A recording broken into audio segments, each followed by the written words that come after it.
One चुनाव में आप सभी का स्वागत है। मैं हूं सुमित और हफ्ते का पहला कारोबारी सत्र भारतीय बाजारों में आज भी एटलीस्ट प्रेशर देखने को मिला। करीब 250 पौने 300 अंकों के आसपास की गिरावट देखने को मिली सेंसेक्स में, रफली आधा परसेंट से ज़्यादा का फॉल वहां पर, और निफ्टी भी आधा परसेंट से ज़्यादा का फॉल वहां पर भी दिखा रहा था। लेकिन आज मेजर कार्नेज जो आपको दिखाई पड़ेगा, प्रेशर जहां दिखाई पड़ेगा वो था mid cap small cap index. करीब 1.5% का फॉल मिड कैप इंडेक्स में और करीब 1.5% के आसपास का जो फॉल था वो स्मॉल कैप में भी आता हुआ दिखाई पड़ा। Across the board sell off आपको उन स्टॉक्स में दिखाई पड़ेगा जहां में वीक नंबर्स थे। अदानी ग्रुप आज हैवी प्रेशर के अंदर फिर से लोअर सर्किट में मेजरली सारे स्टॉक्स का कामकाज कर रहे थे। ACC, Ambuja, Adani port, Adani power जहां पर तेज बिकवाली थी। अदानी पावर में लोअर सर्किट, विल्मर में लोअर सर्किट था, तो पूरा ग्रुप प्रेशर के अंदर कामकाज कर रहा था। आज आईटी में भी प्रेशर था जिसको टीसीएस लीड कर रहा था। इनफैक्ट 2% के आसपास का फॉल तो आईटी स्पेस में ही देखने को मिला आज के सत्र में, 1.9% के आसपास टू बी वेरी प्रिसाइज। इसके अलावा नंबर्स का इम्पैक्ट था, जैसे कि Lupin weak numbers, weak commentary, strong reaction 10% नीचे। Balkrishna weak numbers, weak commentary, वहाँ पर भी करीब 8% के आसपास का फॉल आता दिखाई पड़ा। कैश मार्केट से डिलीवरी के नंबर्स कमजोर थे, उसका एक रिएक्शन देखने को मिला, 4-5% बिकवाली वहाँ थी। कुछ और की हाइलाइट्स में आज एक सुबह ब्लॉक, जो कि आपको पहले सीएनबीसी आवाज़ में ही बताया था, कोफोर्ज के ऊपर ब्लॉक होना था। करीब 60 लाख शेयर होंगे, यानी रफली 9.5% के आसपास की इक्विटी ने आज हाथ बदला।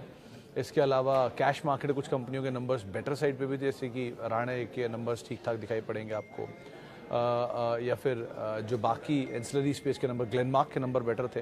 रिएक्शन भी था, करीब 5% की तेज़ी टॉप गेनर बन के बंद होता हुआ दिखाई पड़ा। थोड़ी बहुत बाइंग थी आज पीएसयू इंडेक्स के अंदर, थोड़ी बहुत बाइंग थी आज एफएमसीजी इंडेक्स के अंदर, लेकिन बाकी मेजरली आज प्रेशर था मेटल में, ऑटो में, आईटी में। ये सब नाम जो कि दबाव में कामकाज कर रहे थे। और ज़्यादा बिकवाली आपको बैंक्स में दिखाई पड़ेगी, आधा % के आसपास डिक्लाइन वहाँ से भी आता हुआ दिखाई पड़ा। ओवरऑल वीक साइड पे आज फिर कामकाज हो रहा है। और जो रेंज है जिसको इंडेक्स फॉलो कर रहा है सो फार, 17,950 ऊपर और 17,600 650 नीचे, तो रेंज के लोअर एंड के आसपास हम फिर वापस ट्रेड कर रहे हैं। तो हो सकता है आमतौर पे जो ट्रेंड रहा है वो यही कि 17,600 650 700 की रेंज में आके एक mild pull back market play कर सकता है। तो इस लिहाज से भी आपको नज़र रखनी होगी। और वैसे भी कल का दिन क्रूशियल है, क्योंकि कल अर्निंग सीजन का लास्ट डे है, तो करीब 600 650 अर्निंग्स आने वाले हैं, जिसमें ओएनजीसी, अपोलो हॉस्पिटल जैसी कंपनियों के भी नंबर्स आएंगे। तो उन नंबर्स के मद्देनज़र भी आप वैसे नज़र रखेंगे, शायद पुल बैक अगर मिलता है तो। अदरवाइज नंबर्स के ऊपर रिएक्शन भी बाजार शायद आता हुआ दिखाई पड़ेगा। तो स्टॉक स्पेसिफिक स्टोरी मार्केट में कामकाज कर रही है। इस समय न्यूज़ फ्लोज बहुत ज़्यादा है नहीं। ख़राब रिएक्शन पे, जहाँ पे घाटा आ गया मुनाफे से, वहाँ तो बाजार बहुत स्ट्रांगली रिएक्ट कर रहा है। और जहाँ नंबर्स में मुनाफा कम होकर आया, वहाँ पर ही बाजार की तरफ से एक थम्स डाउन ही देखने को मिल रहा है। जहाँ बहुत अच्छे नंबर भी आ रहे हैं, वहाँ पे बाजार बहुत पॉजिटिव रिएक्शन नहीं दे रहा है, बिल्कुल फ्लैट टू पॉजिटिव साइड पर वहाँ पे क्लोजिंग आते हुए दिखाई पड़ रही है। तो उस लिहाज से मार्केट्स के अंदर एक मोमेंटम है। ब्रोकरेज हाउसेज की व्यूज़ आज के हिसाब से जो सुबह प्रोमिनेंट थे, उसमें एक रिलायंस की रिपोर्ट थी। इसके अलावा नंबर्स के बाद आए थे जोमेटो की रिपोर्ट, डिलीवरी की रिपोर्ट्स, और साथ साथ इन्फो एज, जो कि आज काफ़ी टूटा भी नंबर्स के बाद, ओवर रिएक्शन वाला कह सकते हैं, वहाँ पे आता हुआ दिखाई पड़ा। नंबर भी कमज़ोर थे और दूसरा रिसेंट रनअप के बाद चला भी था, तो दोनों ही रिएक्शन वहाँ पर देखने को मिले। तो ऐसे अलग अलग स्टॉक स्पेसिफिक अप्रोच या स्टॉक स्पेसिफिक रिएक्शंस जो है वो मार्केट में देखने को मिले हैं। सवाल जवाब का सिलसिला अब शुरू करेंगे और कुछ सवालों को भी शामिल कर लेता हूँ। सबसे पहला सवाल जो मेरे पास आया है, वो वीडियो ही गायब हो गया। सबसे पहला सवाल, हाँ ये रहा। सबसे पहला सवाल जो मेरे पास है वो है सोम डिस्लरीज एंड ब्रिवरीज। मोदी सर, दो चीज़ें, इस क्वार्टर के नंबर ठीक थे, लास्ट क्वार्टर के नंबर जो आए थे कंपनी के, एटलीस्ट सीक्वेंशियल बेसिस पे, वाई बेसिस पे बेटर साइड पर आए थे, तो रिएक्शन भी था। उसके बाद 2 दिन अपर सर्किट लगा था स्टॉक में। प्लस कंपनी ने अपनी नई कैपेसिटी भी ऐड की है इस क्वार्टर में, जो नोटिफाई किया उन्होंने। और प्लस कंपनी ने ये भी मेंशन किया, इनफैक्ट 5 दिन पहले, एक बैंगलोर में इनकी जो मार्केट शेयर है बियर स्पेस में, वो शायद 7.5 या 8% के आसपास आ गया। सेकंड लार्जेस्ट प्लेयर ये वहाँ पे बने हैं। उसका भी नोटिफिकेशन उन्होंने 4-5 दिन पहले दिया था। तो बस जो बिगर पार्ट ऑफ द पाई है वो ऑलरेडी हो चुका है। 60 रुपये का चला हुआ शेयर 150 रुपये जा चुका है, वहाँ से नीचे आके 100 रुपये आया है। तो उस पार्ट को अगर आप ध्यान रखेंगे तो थोड़ा रिएक्शन अब क्या ही मिलेगा, कि ऑलरेडी बड़ी तेज़ी दिखा चुका है। लेकिन 110 रुपये के आसपास आके ब्रीदर लेता है यूजुअली, तो आप उसको अगर देख सकते हैं तो ठीक है। अदरवाइज़ मतलब प्रमोटर का जो मेजर बाइंग जोन था वो 60, 65, 70, 72 के जोन्स में था। और उसके बाद से ये चीज़ों में बदलाव आना शुरू हुआ, नई कैपेसिटीज़ को लेकर या नई फेरबदल को लेकर। उसके बाद अब ऊपर के जोन्स हैं, 150, 140, 145 पे आके सप्लाईज आई हैं। सो आप बीच में ही हो आप, तो आप देख लो कॉल उसके अकॉर्डिंग कैसे इसमें लेना है। ब्रोकर हाउस कोई कवर करता नहीं इसे, लेकिन जो नंबर से रिलेटेड है वो आपके सामने रख दिए गए हैं। कोफोर्ज में हजरा साहब आज जो फॉल आया इट इज़ बिकॉज कि आज एक ब्लॉक जो कि कल आपको CNBC आवाज़ ने रिपोर्ट किया था, करीब 9.5 लाख शेयर नहीं 60 लाख शेयरों का ब्लॉक था, 9.5% इक्विटी का ब्लॉक हुआ है। उस ब्लॉक के बाद ये शेयर नीचे आया। इंटरेस्टिंग ये है कि विद टाइम धीरे धीरे जो प्रमोटर एंटिटीज़ अपना माल ऑफलोड कर रही हैं, और ये एक और चंक उनकी तरफ से ऑफलोड हुआ है 10% के आसपास का, और वो ऑफलोडिंग को भी मार्केट एक्सेप्ट कर रहा है, उसको भी पूरी तरह से एक्सेप्ट करे जा रहा है जितनी भी इक्विटी मार्केट में सप्लाई हो रही है। तो ये पार्ट है कि चेंज ऑफ ओनरशिप हो रहा है, लेकिन कैच है कि इतनी ऊपर के लेवल पर आके प्रमोटर की तरफ से ऑफलोडिंग हो रही है, तो थोड़ा सा रिस्की रह सकता है। ब्रोकर हाउसेस के व्यूज़ तो पॉजिटिव ही हैं ऑब्वियसली यहाँ पर नंबर्स के लिहाज से, लेकिन ये जो ब्लॉक डील का सिलसिला अगर आए कंटिन्यू रहता है और नई सप्लाई मार्केट में आती रहती है इक्विटी की, तो ये एक बार को थोड़ा कंसर्न रहेगा, उसको आप एटलीस्ट ज़रूर ध्यान रखिएगा। बालकृष्ण इंडस्ट्री के रिजल्ट्स, संजय सर आज नंबर आए हैं इनके, और नंबर बहुत ही ज़्यादा वीक है, सीक्वेंशियल बेसिस पे भी और वाई बेसिस पे भी नंबर्स वीक साइड पे आते हुए दिखाई पड़े हैं। और ना केवल नंबर्स रेवेन्यू साइड पे वीक हैं, बल्कि प्रॉफिटेबिलिटी और EBITDA फ्रंट पे, ऑपरेटिंग प्रॉफिट भी इनका वीक साइड पे आता हुआ दिखाई पड़ा है। कमेंट्री भी इनकी वीक थी जो इन्होंने अपनी कॉल में बोली है, सो इसीलिए बाजार ने इतना स्टीप रिएक्शन दिया है, 10-11% शेयर को तोड़ दिया। अब सिस्टमैटिक रिस्क ये है कि UK और बाकी बिजनेस जहाँ इनका डोमिनेंस है, वहाँ से कैसे आंकड़े गोइंग फॉरवर्ड आते हैं, ये क्रूशियल है। सो दूसरा, इस पूरी रिजल्ट सीजन की हाईलाइट में एक ही हाईलाइट रहा है कि जितने भी वो कंपनी जहाँ पे वैल्यूएशन थोड़े से महंगे साइड पर थे, be it Jubilant, be it United Spirits, United Breweries, HUL, DMart, जिनके वैल्यूएशन थोड़े महंगे साइड पर बाजार काउंट करता था, उनके वैल्यूएशन को शेड किया है इस क्वार्टर के नंबर्स के बाद। तो बालकृष्ण उन्हीं में से आता है, तो एक वहाँ पर भी, क्योंकि अपोलो के नंबर्स नहीं, JK के नंबर्स और MRF JK के नंबर्स और अपोलो के नंबर्स से बाजार ने एंटिसिपेट कर लिए बेटर साइड पे नंबर आएंगे, लेकिन नंबर आए वीक साइड पर, तो और बड़ा रिएक्शन स्टॉक में देखने को मिला है। तो ये दोनों चीज़ों के मद्देनज़र तेज़ बिकवाली रही है। थोड़ा स्टेबल होने दीजिए, उसके बाद कोई कॉल लीजिएगा, एटलीस्ट अभी तो कोई कॉल मत लीजिए। ब्रोकर हाउसेस के व्यू भी आए नहीं है, आज शाम को पूरा कॉल हो जाएगा, उसके बाद कल तक व्यूज आ जाएंगे, तब ज़्यादा बेटर आप टिप्पणीज के ऊपर एटलीस्ट सुन पाएंगे। सोहराब, इन्फो एजेंट बर्गर नहीं सर, वो बर्जर पेंट्स है शायद। तो आलम साहब, बर्जर पेंट्स के केस में एक ही चीज़ बोलूँगा कि लास्ट क्वार्टर के नंबर ठीक थे इनके, शायद सीक्वेंशियली एशियन के कमज़ोर थे और इनके बेटर साइड पर आए थे, तो नंबर तो ठीक है। एटलीस्ट मार्केट शेयर वाइज भी इन्होंने शायद गेन किया इस क्वार्टर के नंबर्स में, कॉल भी इनकी बेटर थी और ब्रोकर हाउसेस के व्यूज़ भी पॉजिटिव साइड पे दिए गए थे, तो एटलीस्ट बर्जर को तो आप थोड़ा थोड़ा देख सकते हैं। इन्फो एज केस में अभी आप एटलीस्ट अवॉइड करिए कि जैसा कि नंबर्स आए और नंबर से 4,000 रुपये के टारगेट दिए गए हैं ब्रोकर हाउस तरफ से, कुछ के 4200 के भी टारगेट्स हैं, और ये मेजरली इनका नंबर डिपेंड कर रहा है Zomato and Info Edge and Policybazaar जिनमें इनके स्टेक है उनके मूवमेंट के ऊपर। तो पिछले जो 30% का मूव था हाल फिलहाल में स्टार्टअप्स में, बीट पेटीएम, जोमेटो और PB फिनटेक एंड ऑल, उस मूव के ऊपर इन्फो एज चला था और अब नंबर्स आया, तो नंबर्स का दोनों का रिएक्शन है, नंबर भी कमज़ोर हैं और हाल की तेज़ी के बाद नीचे भी आ रहा है। सो इन दोनों की वजह से स्टॉक में बहुत स्ट्रॉन्ग रिएक्शन आया। सो थोड़ा सा भी एटलीस्ट अवॉइड कर सकते हैं कि अभी इमीडिएट रिएक्शन है नंबर का, स्टेबल हो जाए उसके बाद कोई कॉल लीजिए, अभी एटलीस्ट अवॉइड कर सकते हैं। बजाज फिनसर्व केस में घोषाल साहब ज़्यादा एडजस्टमेंट वही है जो एडजस्टमेंट मतलब स्प्लिट के बाद का एडजस्टमेंट है, जिस कंसोलिडेशन पीरियड में जा चुका है पहले से ही। सो मेजरली जो फंडामेंटल व्यू है वो तो यही है कि आप स्टॉक में तो ऑब्वियसली ज़्यादा कोई प्रॉब्लम नहीं है क्वालिटी वाइज तो, बट प्रॉब्लम है इसकी एक बड़ी तेज़ी जो प्री एडजस्टमेंट मार्केट ने पोजीशन की थी, वो एडजस्टमेंट के बाद जाकर कंसोलिडेशन फेज़ में चली जाती है, तो वो कंसोलिडेशन चल रहा है। जब तक वो पूरी इक्विटी का कंजम्पशन नहीं होगा, कॉर्नरिंग नहीं होगी, तब तक तो एटलीस्ट यही चलेगा। सो एटलीस्ट तब तक के लिए तो आप इसको अवॉइड कर ही सकते हैं। SIP व्यू के लिए तो ज़्यादा बेटर आपको बजाज ऑटो, बजाज फाइनेंस मिल रहा है अभी, एटलीस्ट उनकी इक्विटी छोटी है कंपेरेटिवली बजाज फिनसर्व के, और डिविडेंड यील्ड भी बेटर है बजाज ऑटो का, एटलीस्ट 3 से 4% यील्ड मिल जाएगा, तो आप उसको देख सकते हैं इन कंपैरिजन टू अगर आप फिनसर्व को देखना चाह रहे हैं तो।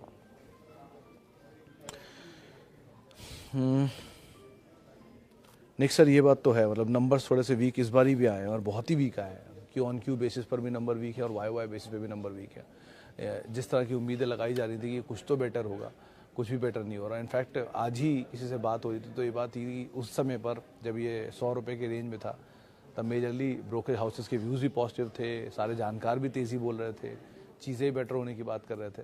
लेकिन अब नंबर्स भी वीक आ रहे हैं, चीज़ें भी ख़राब हो रही हैं और कोई वो फैसला भी नहीं आ रहा है। सो मतलब कोई भी तेज़ी मिले निकले वही ज़्यादा बेटर चॉइस है इसमें। तो मतलब इंडिया बुल्स रियल एस्टेट की बात कर रहा हूँ मैं। और हाँ, बेटर ऑप्शंस में आप जा सकते हैं। डी मार्ट केस में इलियास साहब, जो एक तरफा तेज़ी पहले दिखाई थी वो तो अब फिजल आउट है। लेकिन हाँ, ब्रोकरेज व्यूज़ पॉजिटिव, 5362 ये 2 रिपोर्ट्स रिसेंटली इशू हुई थी, उनको आप देख सकते हो। अदरवाइज़ मतलब 2 कंपनी का पेडिग्री तो बेटर ही है। रिटेल की तो इससे अच्छी पेडिग्री वाली कोई कंपनी, मतलब रिलायंस और ये 2 ही सबसे बड़े प्लेयर हैं। लेकिन अदरवाइज़ डिविडेंड यील्ड नहीं है, तो मतलब डिविडेंड नहीं देता तो वो एक पार्ट थोड़ा कंसर्न है। इक्विटी मार्केट में आ नहीं रही, 75% के आसपास की प्रोमोटर होल्डिंग है, 72%, 73% के आसपास। तो प्रोमोटर होल्डिंग भी अभी एज ऑफ नाउ नहीं छूट रही। सो एज सच तो कोई कंसर्न नहीं दिख रहे हैं, लेकिन हाँ ऑलरेडी करेक्टेड भी है काफ़ी से। तो ब्रोकरेज हाउस का व्यू माने तो आप एटलीस्ट लॉन्ग जा सकते हैं, थोड़ा थोड़ा करके तो जा ही सकते हैं। डीवी स्लैब एंड एशियन पेंट में से डीवी ज़्यादा बेटर है अनिल सर, क्योंकि ऑलरेडी करेक्शन काफ़ी बड़ा वो दिखा चुका है। एशियन पेंट करेक्शन के बाद पुल बैक भी दिखा चुका है, 2500-2600 की रेंज से आके वापस 2800 तक चला गया है। लेकिन डीवी स्लैब में तो ऐसा कुछ भी साइन नहीं आया है।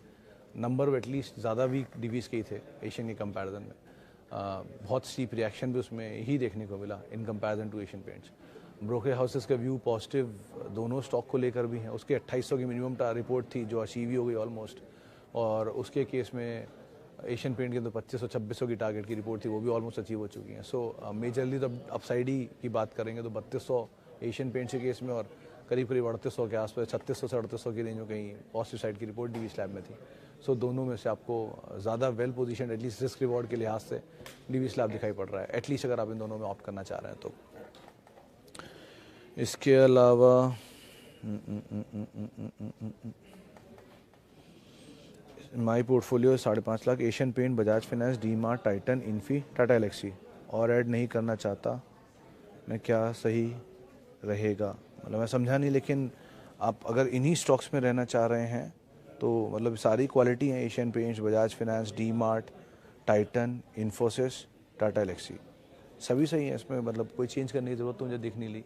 अगर आपको लगता है तो इन्फी के साथ टीसीएस और आप ऐड कर सकते हैं, इफ़ इन केस अगर आप चाह रहे हैं तो, क्योंकि टीसीएस भी एक मतलब क्वालिटी नेम, बट आपके पोर्टफोलियो में नहीं है। ऑब्वियसली देश की सबसे बड़ी आईटी कंपनी और दूसरी सबसे बड़ी कंपनी है। सो उसको भी देख सकते हैं इफ़ इन केस आप ऐड करना चाह रहे हैं आईटी में तो। बाकी आपके पास ऑलरेडी 2 आईटी हैं, तो आप नहीं भी चाहते तो ऐसा कोई बड़ा फेरबदल नहीं है, 2 तो हैं ही आपके पास। संदीप जैन साहब पूछ रहे हैं अदानी पावर। जैन साहब, इस पर मतलब मैंने 2-3 लोगों से कॉलर शो में बात की है, बीट प्रकाश कावा, बीट मानस, बीट आशीष बहेती, और सबने एक ही बात बोली कि जब तक इसमें सर्किट्स नहीं खुलेंगे कुछ भी कहना मुश्किल है, क्योंकि लगातार लोअर सर्किट लग रहे हैं तो कोई इसमें टेक्निकल वाला राय नहीं दे सकता। 350 रुपये का शेयर टूटे 150 रुपये, 120-125 रुपये आ गया, तो अब आप बेचने का आपके पास मौका नहीं है। अगर कोई आपको बोलेगा बेच दो तो आप बेचेंगे भी नहीं। और रही बात अगर फर्दर एवरेज करने की बात करूँ तो और नीचे कहाँ तक जाएगा कुछ पता नहीं, न्यूज़ फ्लो जिस तरह के आ रहे हैं। सो बेटर ये है कि एटलीस्ट अभी तो आप कुछ ही ना करें, जो सभी जानकारों ने राय दी है कि अभी आप कुछ मत करें अदानी पावर में, at least wait and watch is the better option. News flows थमने दीजिए, आने दीजिए सिचुएशंस, उसके बाद कॉल ली जाएगी, क्योंकि अभी जिस तरह एक्सॉर्बिटेंट चला था उसी तरह से टूट भी रहा है और बहुत स्टीप फॉल है। ऑब्वियसली बात है, जब तेज़ी होती है तो उतनी तेज़ नहीं होती है, मंदी ज़्यादा तेज़ होती है, तो वो मंदी वाला पार्ट चल रहा है। तो इसलिए जब तक इसका फॉल कंप्लीट नहीं होता, न्यूज़ फ्लोज थमते नहीं, थोड़ा स्टॉर्म थमेगा नहीं, तब तक आप कुछ मत करिए। ज़्यादा बेटर तो यही है, अवॉइड ही करिए, कुछ दिन के लिए भाव देखिए, फिर देखते हैं क्या करना है इसमें आगे। इसके अलावा और जो सवाल आए हैं, टाटा स्टील 10 साल के लिए, दीक्षित साहब 10 साल के लिए, पिछली अगर 10 साल की हिस्ट्री देखेंगे टाटा स्टील की तो ये करीब 150-200 रुपये से 200-250 रुपये चल के गया था ये 1400 रुपया, और वहाँ का फिर नीचे आने के बाद स्प्लिट हुआ, और वो स्प्लिट के बाद अभी कंसोलिडेशन में है। सो पिछले 10 साल का तो इतना बड़ा आउट परफॉर्मर ये नहीं है। अब अगले 10 साल के लिए कहना मुश्किल है। यील्ड भी इसकी, डिविडेंड यील्ड भी पिछले साल जितनी सबसे अच्छी थी, वो पिछले शायद एक डिकेड में सबसे अच्छी डिविडेंड यील्ड तो उसने पिछले साल ही देखी है। ऑब्वियस ज़्यादा जो मेटल की साइकिल तेज हुई थी उसमें सबसे अच्छा डिविडेंड यील्ड मिला इसे। लेकिन अभी का सिचुएशन सिनेरियो को देखते हुए आप और बेटर ऑप्शंस ढूंढ सकते हैं अगले 10 साल के लिए। टाटा स्टील में बुराई नहीं है, कंपनी तो अच्छी है, ऑब्वियसली देश की सबसे बड़ी स्टील कंपनी है, बट और बेटर ऑप्शन आपको मिल सकते हैं, तो आप उसको भी दिए और एक पे एटलीस्ट सारा कंसंट्रेशन मत रखिएगा, थोड़ा डाइवर्सिफाई कर लिए ज़्यादा बेटर रहेगा।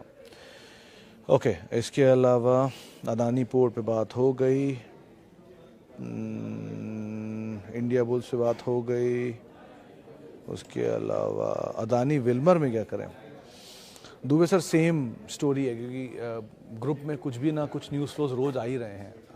चाहे आप पावर को लेके देख लें, एएसएम में डालने की बात कर लें, इंक्वायरीज़ की बात कर लें, ब्रोकरेज हाउसेस के व्यूज़ में फेरबदल की बात कर लें, तो चीज़ें इतनी तेज़ बदल रही है, कुछ भी कहना बड़ा मुश्किल हो रहा है पूरे ग्रुप पे, चाहे अदानी पावर, विल्मर, पोर्ट पे। अंबुजा जैसी कंपनी ठीक लग रही थी, वो भी टूट के 300 रुपये, 330, 340 की रेंज में पहुंचने लग गई।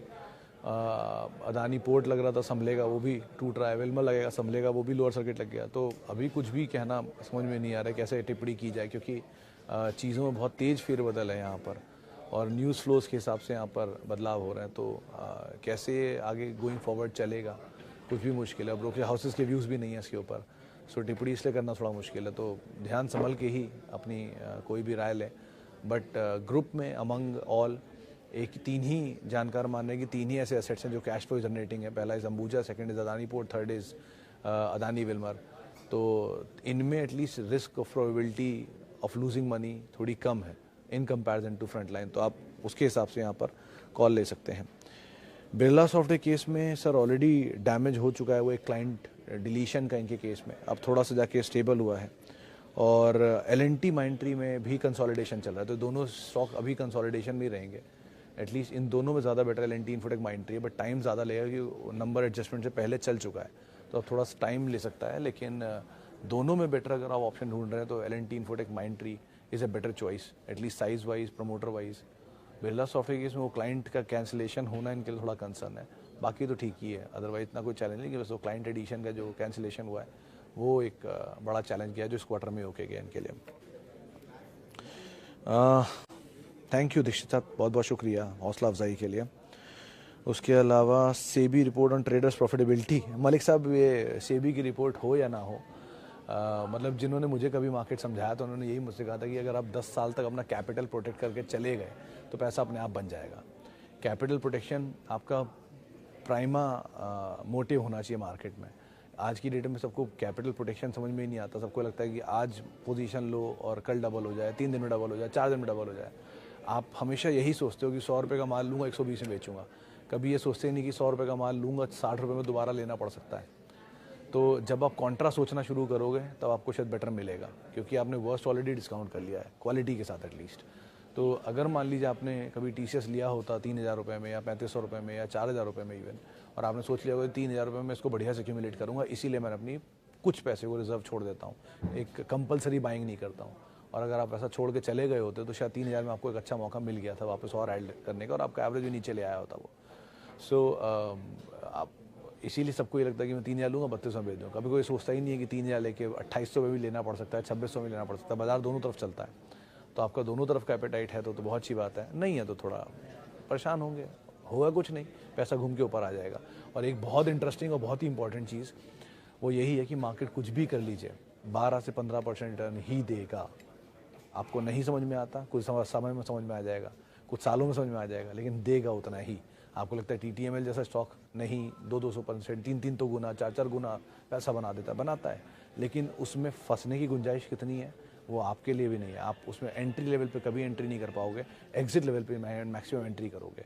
So end of the day TTML ने भी पिछले 20 साल में 15% रिटर्न दिया है, लेकिन वो एक साल के अंदर ही सारा रिटर्न कवर कर गया। टाटा एलेक्सी ने 36% रिटर्न दिया पिछले 15 साल में, वो भी धीरे धीरे एडजस्ट करके 15 ही कर देगा, 20 ही कर देगा, 25 ही कर देगा। तो ऑन एन एवरेज आपको 15 से 25 के बीच में ही रिटर्न मिलना है। आप ज़्यादा मान लो, कम मान लो, थोड़ा ज़्यादा थोड़ा कम, that depends on quality. Again सारी कंपनियों की बात नहीं कर रहा हूँ, कुछ कंपनियों की, क्वालिटी कंपनियों की। और जहाँ पर वेल ऑपरेटेड ही चल रही है हिसाब किताब, वहाँ पर तो कुछ नहीं कह सकते उनके बारे में क्या ही होने वाला है। तो इसीलिए कल परसों में जब मैंने एक लिस्ट ट्वीट की थी तो सबने पूछा भी था इसमें अदानी ग्रुप नहीं है, क्योंकि अदानी ग्रुप पिछले 15 साल में ऐसा कोई वो नहीं करके गया कमाल 15% वाला, उन्होंने पिछले 3 महीने में या 3 साल में कमाल किया है। सो इंटरेस्टिंग, मैं पहले ही बोल चुका हूँ, इंटरेस्टिंग इज़ नॉट कितनी तेज़ आप भागते हो, इंटरेस्टिंग इज़ कि आप कितने दिन तक भागते हो। रोज़ करने वाला काम ज़्यादा इफेक्टिव होता है एक बार में किए हुए काम से। तो इसीलिए आप कंसिस्टेंसी देखिए, जिनके अर्निंग्स में, जिनकी प्रॉफिटेबिलिटी में, जिनकी रेवेन्यू ग्रोथ में, जिनकी प्रोडक्ट प्रोफाइल में है, उनको पकड़िए, वो ज़्यादा शायद पैसा बना के आपको दे सकते हैं। चलिए, फिलहाल अब इतने सवालों शामिल करूँगा, आज भी ज़्यादा समय मैं दे पाया, बहुत बहुत शुक्रिया उन सभी लोगों का जिन्होंने सवाल पूछे, और बहुत बहुत माफ़ी आज भी उन लोगों से जिनसे मैं बातचीत नहीं कर पाया। और आपसे कल मुलाकात होगी मंगलवार के दिन, और आप मेरे साथ जुड़ सकते हैं @सुमित रिसर्च मेरा ट्विटर हैंडल है, और किसी भी निवेश से पहले अपने वित्तीय सलाहकार की राय ज़रूर ले लें। नमस्कार।